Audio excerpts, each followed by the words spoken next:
আমাদের নিতাই কৃপা প্রদায়িনীর 7 দিনের জগন্নাথ কথা সেমিনার।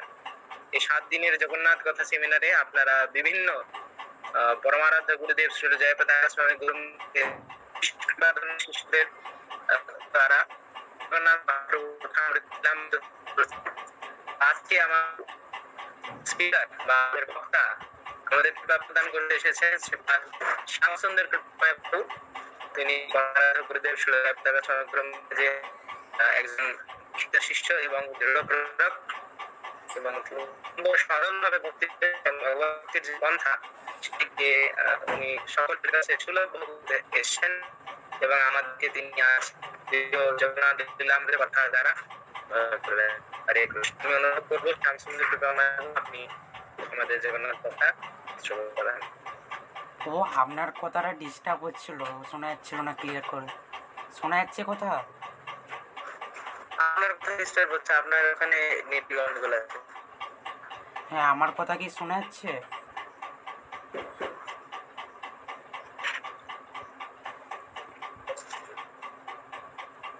ও বলছি আমার কথা কি ক্লিয়ার শোনা যাচ্ছে?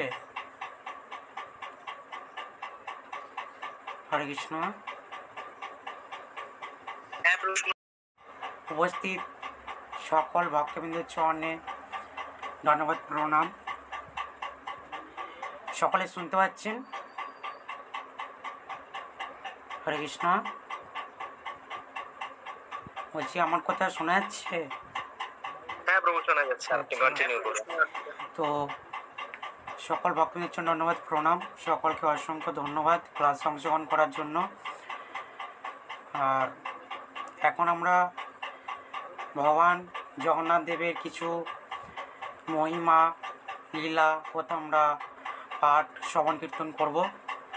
তো এই অদমের কোনো যোগ্যতা নেই, ক্ষমতা নেই, সমস্ত কৃতিত্ব আমার পরমানন্দ গুরু মহারাজের, শিল প্রভুপাদের, গৌরনীতা রাধামাধবের, জগন্নাথ দেবের এবং আপনাদের সকল আপনাদের মতো সকল ভক্তবৃন্দের।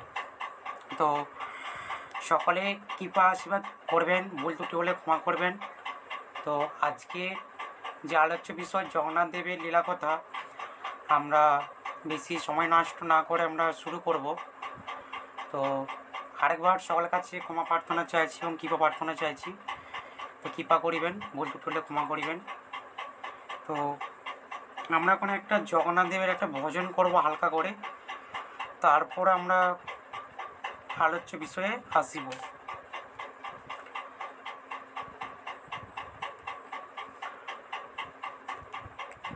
আমরা জগন্নাথ দেবের একটা নামট্য পরিচয়ে গৌর কৃষ্ণ জগন্নাথ অভিন্ন যে লীলাটা যে ভজনটা রয়েছে সেটা এখন আমরা করব। জয় জয় জগন্নাথ সচিত নন্দন, ত্রিভুবন করে যার চরণ বন্দন। জয় জয় জগন্নাথ সচির নন্দন, ত্রিভুবন করে যার চরণ বন্দন। নীলাচলে শঙ্খ চক্র গদাধর পদ্ম, নীলাচলে শঙ্খ চক্র গদা পদ্ম ধর। নদিয়া নগরে দণ্ড কমণ্ডল কর। জয় জয় জগন্নাথ সচির নন্দন, ত্রিভুবন করে যার চরণ বন্দন। কেহ বলে পর্বতে রাবণ বধিলা, অলোকের বৈভব লীলা প্রকাশ করিলা। কেহ বলে পূরবেতে রাবণ বধিলা, অলোকের বৈভব লীলা প্রকাশ করিলা। জয় জয় জগন্নাথ সচির নন্দন, ত্রিভুবন করে যার চরণ বন্দন। শ্রী রাধার ভাবে এবে গোরা অবতার, হরে কৃষ্ণ নাম গৌর করিলা প্রচার। শ্রী রাধার ভাবে এবে গৌর অবতার, হরে কৃষ্ণ নাম গৌর করিলা প্রচার। জয় জয় জগন্নাথ সচির নন্দন, ত্রিভুবন করে যার চরণ বন্দন। বাসুদেব ঘোষী বলে সর হাত, যেই গৌর সেই কৃষ্ণ সেই জগন্নাথ। বাসুদেব ঘোষ বলে করি সর হাত, जय गौर श्री कृष्ण श्री जगन्नाथ जय जय जगन्नाथ सचिरानंदन त्रिभुव करे चरण बंदन हरे कृष्ण कृष्ण कृष्ण हरे हरे हरे राम राम राम हरे हरे हरे कृष्ण कृष्ण कृष्ण हरे हरे हरे राम राम राम हरे हरे जय राधा माधव राधा जय पंचतत्व जय पंचतत्व जय पंचतत्व जय जगन्नाथ माता सुभद्रा बलदेव जय प्रभुपाद जगत गुरु शिल प्रभुपाद जय गुरुदेव पतित पावन আমার গুরুদেব নিতাই গৌরা হরি বল হরি বল হরি বল হরি বল তাই গুরু প্রেমানন্দে হরি হরি বল। তো আমরা এখন হালকা করে একটা মঙ্গলাচরণ পাঠ করব। ওম অজ্ঞানতিমিরন্ধস্য জ্ঞানাঞ্জনশলাকয়া চক্ষুরন্মিলিतं येन तस्मै श्रीगुरवे नमः। श्रीचैतन्यमनोभीष्टं स्थापितं येन भूतले स्वयं रूपं गदामहं ददाति सपदान्तिकम्।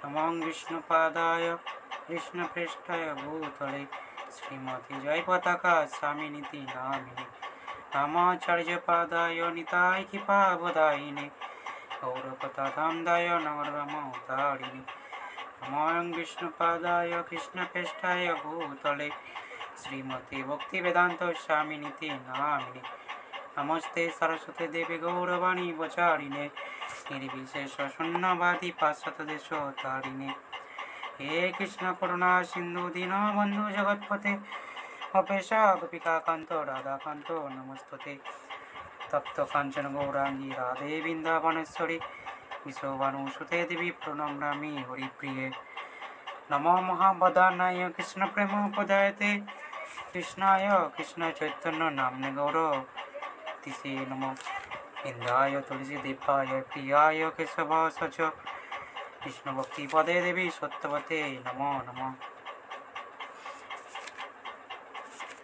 नीलाचल निवासाय नित्याय परमात्मने बलवत्तं सुभद्रा जगन्नाथते नमो नमः। पंचाकल्पतरुवश्च कृपा सिन्धु एव च पतितानां पावनेभ्यो वैष्णवेभ्यो नमो नमः। तमादिदेवं करुणानिधानं तमालवर्णं श्वेतं अवतारम् अपार संसार समुद्र सेतु भजमयं भागवतं स्वरूपम्। जय श्री कृष्ण चैतन्य प्रभु नित्यानंद श्री अद्वैत गदाधर शिवासादि गौरभक्तवृंद हरे कृष्ण कृष्ण कृष्ण हरे हरे हरे राम राम राम हरे हरे। ओम नमो भगवते वासुदेवाय ओम नमो भगवते वासुदेवाय ओम नमो भगवते वासुदेवाय। हरे कृष्ण सुधी गौर भक्तबृंद सकल भक्तबृंদের চরণে ধন্যবাদ প্রণাম। তো আমরা এখন জগন্নাথ দেবের ভজন কীর্তন করিলাম এবং হালকা করে মঙ্গলাচরণ করলাম। তো এখন আমরা জগন্নাথ দেবের কিছু লীলা মহিমা কীর্তন করার চেষ্টা করিব। গুরু কৃষ্ণ যতটা কৃপা করিবেন আপনারা যতটুকু কৃপা করিবেন। তো ভুল ত্রুটি হলে ক্ষমা করবেন। হরে কৃষ্ণ বাবু, আমি কি আমার মতো করে বলে যাব না আপনি ট্রান্সলেট করবেন? প্রভু এখানে তো সবাই বাঙালি আছে মনে হয়, আপাতত জন্য লাগবে না মনে হচ্ছে ট্রান্সলেশন। আচ্ছা ঠিক আছে, ট্রান্সলেট করলে আপনারা করবেন, আর না হলে আমি বাংলাতেই বলছি। কৃষ্ণ গ্রুপের সকল ভক্তবৃন্দকে আমি অনন্ত কোটি ধন্যবাদ প্রণাম নিবেদন করি। মাতাজি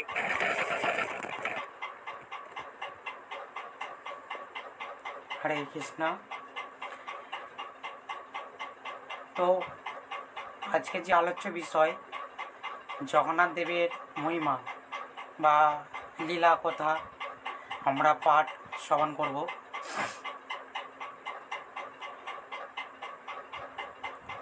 জগন্নাথ দেবের লীলা কথা যদি বলি, তো প্রথম কথা আমরা জগন্নাথ দেবের যে রথের যে রশ্মি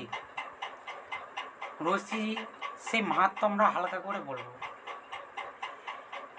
রথের যে রশ্মি তাকে বলা হয় বাসুকি, এবং বিভিন্ন শাস্ত্রে উল্লেখ আছে বা আমরা মানি সকলে, রথের রশ্মি যদি আমরা স্পর্শ করি তাহলে কি হবে না, আমাদের আর পুনর্জন্ম হবে না, বা আমাদের যে ভববন্ধন জন্মমৃত্যু জড়াবাতি যে বন্ধন, সে বন্ধন থেকে আমরা মুক্ত হতে পারবো। এছাড়াও আরও মাহাত্ম্য কী আছে না, রথের রশ্মি যদি আমরা স্পর্শ করি আমরা অশ্বমেধ যজ্ঞের ফল লাভ করতে পারি। এছাড়াও আরও বিভিন্ন মাহাত্ম্য রয়েছে, আমরা বিভিন্ন ক্লাস প্রবচন থেকে আমরা শুনতে পাই।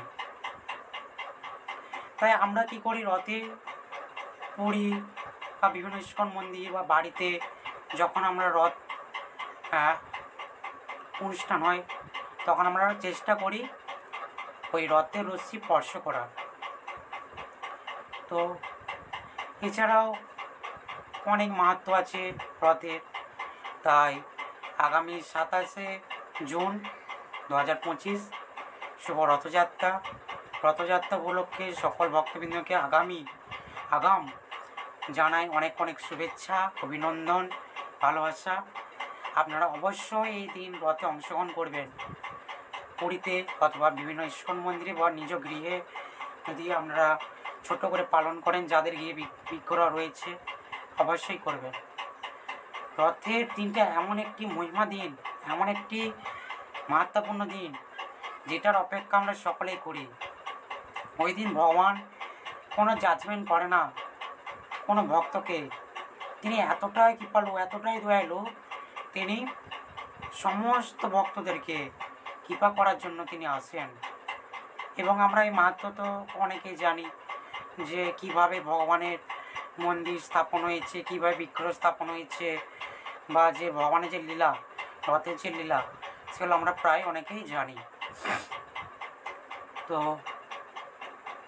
এভাবে রথ তারও মাহাত্ম্য রয়েছে অনেক, যে আমাদের শরীর যেমন 207টা যেমন আমাদের শরীর গঠিত, সেরকম রথেও অনেক মাহাত্ম্য রয়েছে।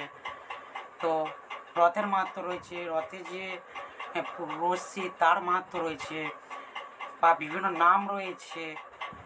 তো সেখান থেকে আমরা অনেকেই শ্রবণ কীর্তন করেছি। তো অবশ্যই আপনারা রথে অংশগ্রহণ করবেন। আর যদি বলা যায় বিভিন্ন ভক্তের কাহিনী, ভক্তের বিভিন্ন লীলা, সেখান থেকে আমরা শাস্ত্র থেকে জানতে পারি, বিভিন্ন ক্লাস থেকে আমরা জানতে পারি। যেমন নিতাই ডক্টর নিতাই মাতাজি ক্লাস থেকে আমি শ্রবণ কীর্তন করেছি। ছিল ভক্তি পুরুষোত্তম শ্রী রঘুনাথ দাসের। রঘুনাথ দাস এমন একজন শুদ্ধ ভক্ত ছিলেন ভগবানের, তিনি পুরীতে ওনার অনেক লীলা কাহিনী আছে, আমরা শ্রবণ করব। তিনি এতটাই গরিব ছিলেন, ওনার কিন্তু নিজ কুটির বা গৃহ ছিল না, উনি ছাতার নিচে বসবাস করতেন। তো উনি এতটাই গরিব ছিলেন, ওনার মাদকড়ি অর্থাৎ ভিক্ষা করে জীবনযাপন চলত, এবং ভগবানের শুদ্ধ ভক্ত ছিলেন। এতটাই গরিব, ওনার যে ওনার অভিলাষ ইচ্ছা হলো ভগবানকে মালা দেবে, কিন্তু ওনার এতটাই গরিব, উনি মালা কেনারও সামর্থ্য ছিল না। তাই উনি কলা গাছের বাকল থেকে সুতো তৈরি করে মালা গেঁথে উনি ভগবানকে নিবেদন করতে গিয়েছিলেন। কিন্তু পুরীতে জানেন আপনারা অনেক নিয়ম আছে, পান্ডারা যে নিয়ম আছে সেই নিয়মেই চলে, পান্ডারা সেটা অ্যালাউ করেন যে না এইটা অ্যালাউ করা যাবে না। তো উনি খুব দুঃখিত হন এবং ফিরে আসেন।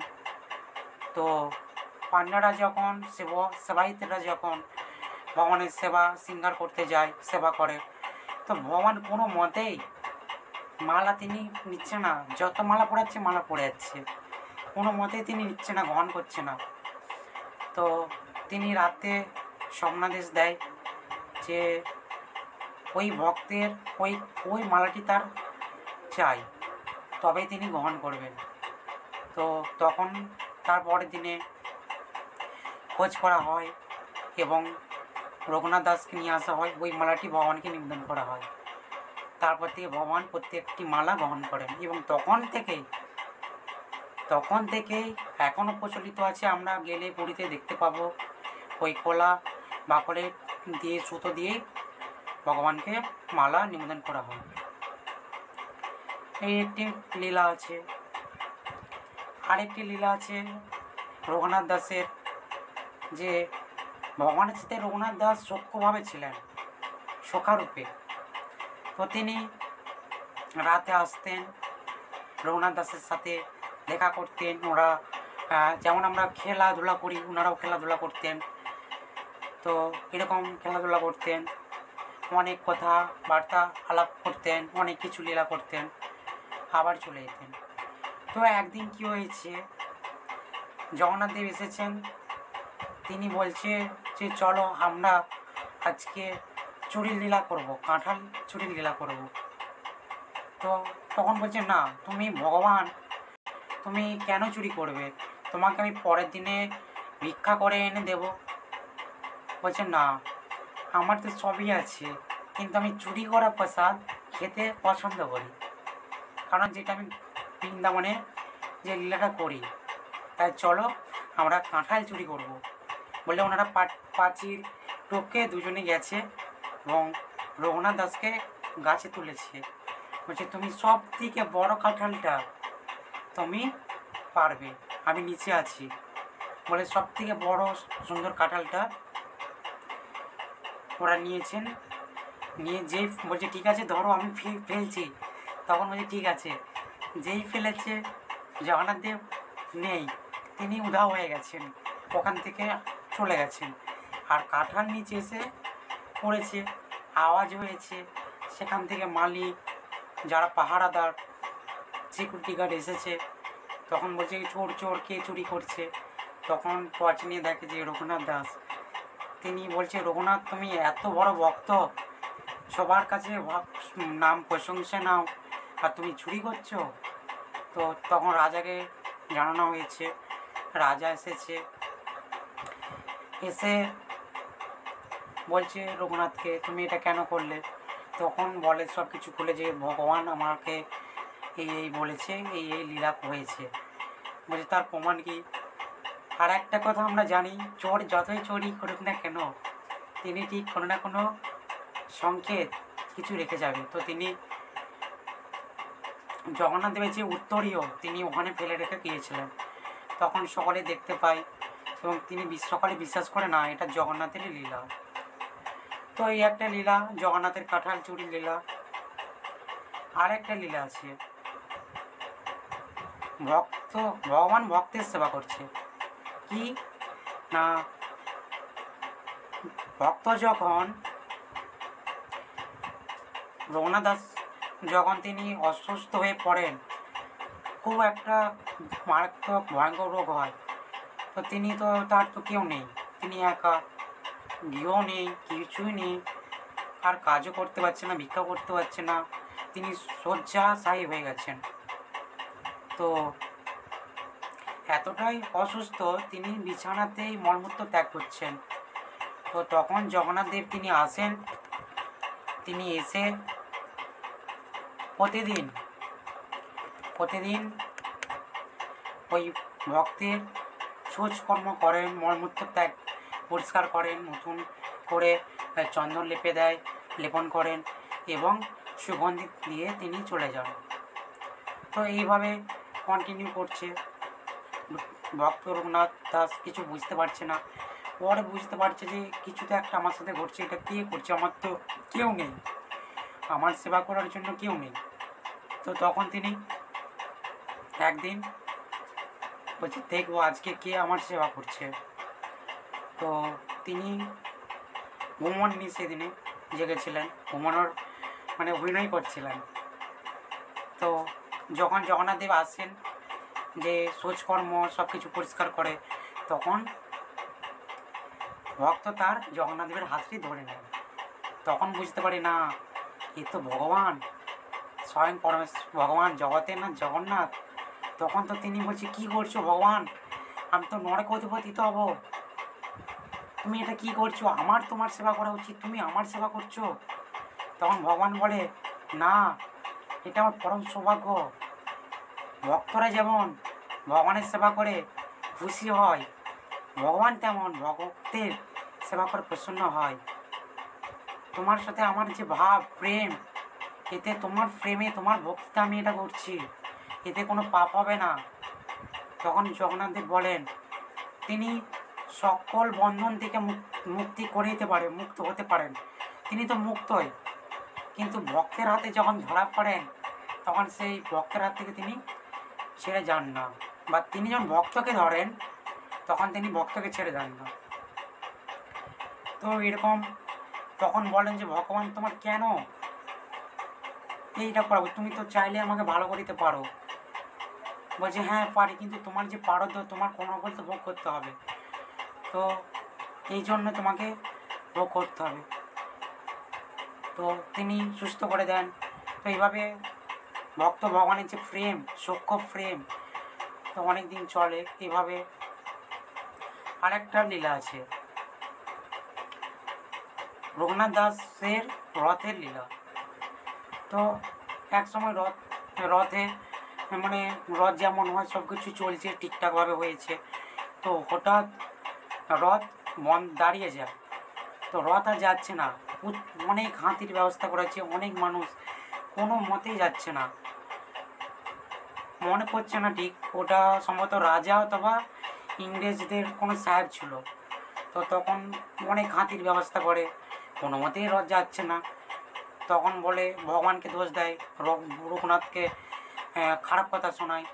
তখন তিনি মুরুগান বলছে ঠিক আছে, খারাপ কথা শুনছে, খারাপ কথা বলছে, আমি তো শুনতে পারবো না। তখন জগন্নাথ দেবের কাছে গিয়ে কানে কানে জগন্নাথ দেবকে বলে, আর রথ অটোমেটিক আগের মতো চলতে থাকে।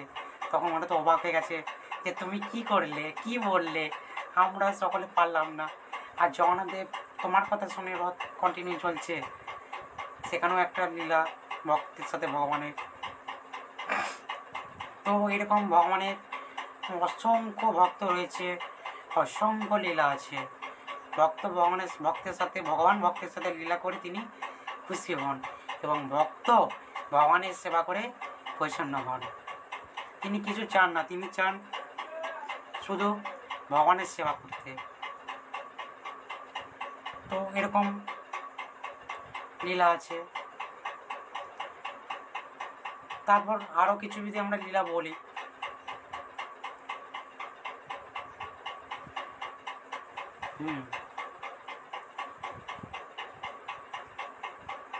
ভক্ত মহাপাত্র বলে একটা নামটা ঠিক মনে পড়ছে না। তো ওনার একটা লীলা আছে। তো ওনার লীলাটা যদি বলি, তো উনি ছিলেন ভগবানের পুরী জগন্নাথ দেবের একজন সেবক। নামটা ঠিক মনে পড়ছে না, কিন্তু মহাপাত্র বলে সকলে পরিচিত ছিলেন। তো তিনি যখন ভগবানের সেবা করতেন, নিত্য পূজারী ছিলেন, খুব একদম ভগবানের একদম শুদ্ধ ভক্ত ছিলেন, নিত্য পূজারী ছিলেন। তো এইভাবে কন্টিনিউ সেবা করছে।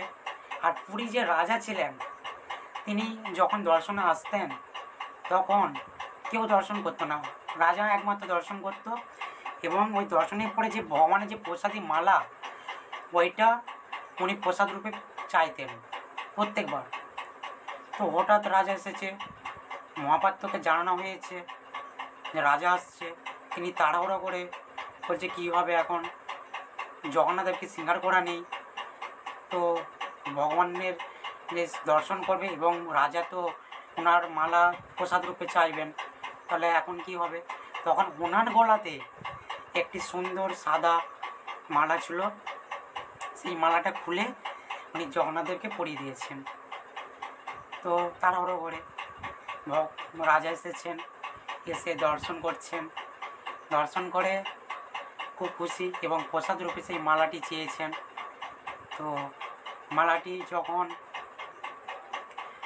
দেয় তিনি তো খুব খুশি, এবং ওই মালা নিয়ে যখন রাজা ফিরে গেলেন তখন দেখছি, সবসময় দেখছি মালাটি খুব সুন্দর, এবং আমরা কি করি, মালা নিয়ে আমরা সেটা প্রণাম করি, তার ঘ্রাণ নিই, সেরকম রাজাও ঘ্রাণ নিচ্ছে, মালাটা দেখছে। তো হঠাৎ দেখতে পাই ওই মালার মধ্যে একটি চুল, লম্বা একটি কালো চুল রয়েছে। তখন তো রাজার সন্দেহ হয় যে ব্যাপারটা কী হলো, ভগবানের মালাতে চুল, এটা কি করে হতে পারে, নিশ্চয়ই কোনো কারণ আছে, হয় ভক্ত কিছু একটা করেছে, বা ওনার মালা উনি ভগবানকে পড়ে আমাকে দিয়েছে। তখন সন্দেহ করেন, উনি প্রহরী পাঠায় এবং ওনাকে ডেকে পাঠায়। তখন বলে যে তুমি এটা কি করেছো, এটাকে এই চুল পেলাম কেন, জিজ্ঞাসাবাদ করে। বলছে হ্যাঁ, জগন্নাথের দিবে তো মাথায় চুল হয়েছে, তুমি কি জানো না। বলছে চুল হয়েছে, কি করে হয়, তুমি মিথ্যা কথা বলছো, আমি কাল যাব, গিয়ে যদি দেখি যে ভগবানের চুল নেই, তোমাকে মৃত্যুদণ্ড দেব। বলে ভক্ত চলে এসেছে, তিনি তো খুব মানে ভয়ে আছেন যে কী হবে, সত্যি তো। তখন তিনি জগন্নাথদেবের কাছে প্রার্থনা করছে, কান্নাকাটি করছে, ভগবান যে আমাকে বাঁচাও, আমি রাজার হাতে মৃত্যুবরণ করতে চাই না, তুমি আমাকে রক্ষা করো, তুমি এর প্রমাণ করো। বলে কান্নাকাটি করে তুমি বাড়ি চলে এসেছেন দরজা দিয়ে ভগবানের, এবং বিষ নিয়ে এসেছে। বলছে রাজা আর হাতে আমি মৃত্যুবরণ কর, তুমি যদি আমাকে বাঁচাও বা কোনো লীলা করো তাহলে আমি ঠিক আছে বাঁচবো, আর যদি তুমি আমাকে না রক্ষা করো আমি এই বিষ পান করে দেহত্যাগ করবো। বলে তিনি শয়নে গেছেন, এবং শয়নে জগন্নাথদেব স্বপ্নে এসেছেন।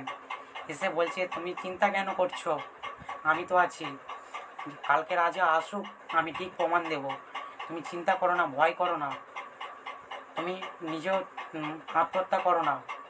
বলে স্বপ্নেতে সেই মহাপাত্রকে বলেন, তিনি নিশ্চিন্তে থাকেন। এবং পরের দিন তিনি সকালে গিয়েছেন, তার সেবা করছেন, এবং এই সেবা করতে করতে তখন রাজা সকাল এসেছে যথাসময়ে। বলছি চলো প্রমাণ দেখাবে, চলো যে জগন্নাথ দেবের চুল হয়েছে, তুমি যে মিথ্যা কথা বলেছো তার প্রমাণ দেখাবে, চলো। ও তো জানে যে জগন্নাথ তো আমাকে বাঁচাবে, রক্ষা করবে। আচ্ছা যাও গিয়ে দেখো জগন্নাথ সত্যি চলেছে, মিথ্যা বলছি না, ভুল সত্যি বলছি। দেখো রাজা গিয়ে দেখছে সত্যি তো জগন্নাথ দেবের একদম কোমর পর্যন্ত চুল, সিংহাসনের চারিদিকে রয়েছে, এবং সুন্দর সুগন্ধ আসছে, বিভিন্ন মালা দিয়ে মানে শৃঙ্গার করা হয়েছে। তিনি তো অবাক, তারপরে তার বিশ্বাস হচ্ছে না, নিশ্চয় কোনো রাতে হয়তো আঠা দিয়ে কোনো কিছু একটা করেছে, বিশ্বাস হচ্ছে না। বলছে তুমি আঠা দিয়ে জগন্নাথ দেবের চুলটা আটকেছো, আমার বিশ্বাস হচ্ছে না। বলে কিছু চুল নিয়ে তিনি জোর করে টেনেছে, আর সঙ্গে সঙ্গে জগন্নাথ দেবের মস্তক থেকে রক্ত ক্ষরণ হতে শুরু করেছে, রক্ত বের হচ্ছে। তো এটা দেখে সকলে ভয়ভীত হয়ে গেছে, কান্নাকাটি শুরু করে দিয়েছে, আমি কি ভুল করলাম, কি অপরাধ করলাম। তখন সকলে ক্ষমা চাইলেন ভগবানের কাছে। তখন ভগবান বললেন ওনাদেরকে, ওই মিক্রো থেকে সকলে ক্ষমা চাইলেন, এবং বলছে ভক্তের জন্য আমি সব কিছুই করতে পারি। তো এই একটা লীলা। তারপরে কিছুক্ষণ পরে আবার ভগবান যেমন তেমন আবার আগের রূপে চলে আসছে। তখন ওরা ভুল বুঝতে পারে, সকলে ক্ষমা চায়। তো এইভাবে ভক্ত ভগবানের প্রিয়, ভগবানের ভক্ত প্রিয়, তিনি রক্ষা করেন, তিনি ভক্তকে রক্ষা করেন, এবং ভক্তের জন্য তিনি সব কিছুই করেন। এ হচ্ছে একটা লীলা। আরও অনেক জগন্নাথ দেবের ভক্তের অনেক লীলা কাহিনী আছে, পরবর্তী ক্লাস যদি সুযোগ আপনারা করেন ভগবান কৃষ্ণ চাই, জগন্নাথ দেব চাই, অবশ্যই বলবো। এখন আমি কিছু আমার অভিজ্ঞতা শেয়ার করব বা কিছু লীলা শেয়ার করব। আমি এখনও ভক্ত হতে পারিনি, তো যতটুকু চেষ্টা করছি গুরু কৃষ্ণের কৃপা, ওনাদের কৃপায় বলতে পারছি, ওনাদের কৃপায় ভক্তি সেবা প্রচার আচার সমস্ত কৃপা ওনাদের। আমরা অযোগ্য অদম পাপী। তো আমার কিছু ভগবানের সাথে কিছু লীলা মানে কিছু অভিজ্ঞতা আমি শেয়ার করব, কারণ যেহেতু টাইম হয়ে গেছে আর 30-40 মিনিট টাইম আছে, বেশি টাইম নেই, 30 বা 20 মিনিট। তো পরবর্তী ক্লাসে আবার ডিটেলসে আরও ভক্তদের কাহিনী আমরা বলবো।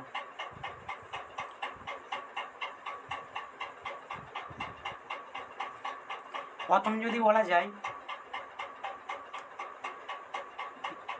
প্রথম যখন আমি ভক্তিপথে আসি, ফার্স্ট যে রথযাত্রা ছিল, রথযাত্রা শুনতাম, টিভিতে দেখতাম প্রত্যেক বছর হয়, কিন্তু যেতাম না, কখনোই সেই সুযোগ হয়নি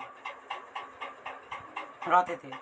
তো ভক্তিপথে আসার পর 2022 সাল, 22 না 21 সাল, তো তখন ফার্স্ট আমি রথযাত্রায় যাই। আমাদের নামট্ট আছে পশ্চিম মেদিনীপুরের রানীগঞ্জ, সেখানে আমাদের নামট্ট থেকে রথযাত্রা হয়।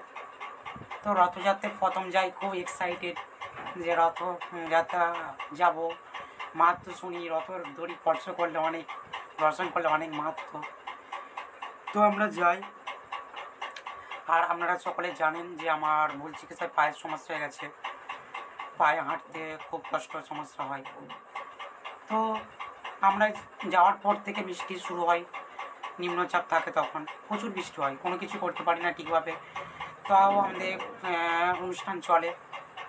তো আমি জগন্নাথদেবকে একটা প্রার্থনা করি, দুপুরের দিকে প্রসাদ পেয়ে আমরা প্রার্থনা করি, জগন্নাথদেব প্রথম রথযাত্রা আসছি আর আমি তো হাঁটতে পারছি না, বা রাস্তাতে তো অনেক কাঁকড় থাকে, অনেক কিছু থাকে, তো আমার খালি পায়ে তো হাঁটতে পারি না, সেখানে কাঁকড় বা কোনো কিছু অনেক প্রবলেম হয়, রক্ত বের হয়ে যায় বা গাঁথা হয়ে যায় পায়েতে, সেখানে অনেক সমস্যা হয়, খালি পায়ে হাঁটতে পারি না। তা আমি জগন্নাথদেবকে বললাম, জগন্নাথদেব আমি তো হাঁটতে পারবো না, তাও আমি তোমার জন্য হাঁটবো, আমি জুতো পরবো না, আমি খালি পায়ে হাঁটবো, এবং তুমি কৃপা করো আমাকে যেন জল থামে, রথের সময় জলটা যেন থামে, বা না থামলেও সমস্যা নেই, ভিজে ভিজে পরিক্রমা করো, মানে রথের দড়ি টানবো, আর